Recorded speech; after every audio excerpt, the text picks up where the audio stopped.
Insatiable Lust for Death is the debut full-length album from Kontusion, and this is a United States death metal band based out of New Jersey and Washington, D.C. that play old-school death metal with a strong kind of a hardcore punk and grindcore feel to it.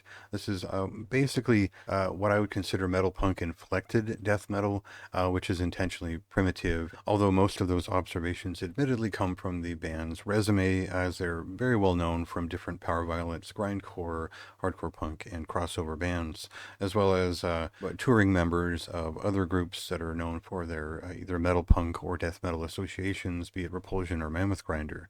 And so these guys have played in other bands, been a big deal in those, and this is their own project, which is a little bit understated. I would say that their demo was all about the noise. Their first EP, or Kontusion, the self-titled release, however you'd like to classify it. But as a demo, it showed you what they were all about. It did what a demo should do. It was very well hyped at the time.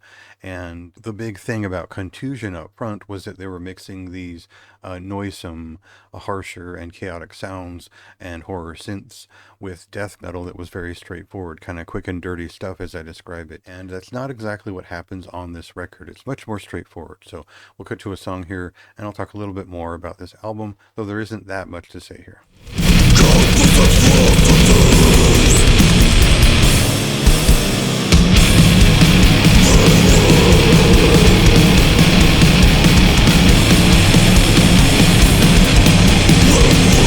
Has a fairly short album with a number of shorter songs that are all very primitive in nature and very straightforward. The real thing to focus in on here is not necessarily smaller details. It's more the impact that they all have as you kind of race through the full listen. So I'm really just along for the ride for this record after the first couple of songs, because there isn't too many details in here that are more than textural add-ons or smaller movements that keep the blood flowing. This is very much a record you'd expect from folks with a lot of live experience. It is shorter, it is to the point, it resembles a set list for the most part, and it doesn't veer off too far from the general direction that they're headed in, which is sort of punkish death metal, a little bit more straightforward than their demo in general, and not showing off too many new tricks or anything else. They're kind of making good on the demo with a fairly tentative debut LP, and I could talk about different bands, cover songs, all this stuff that went on here. I think this goes by in too much of a blur. It's got a lot of interesting guitar textures.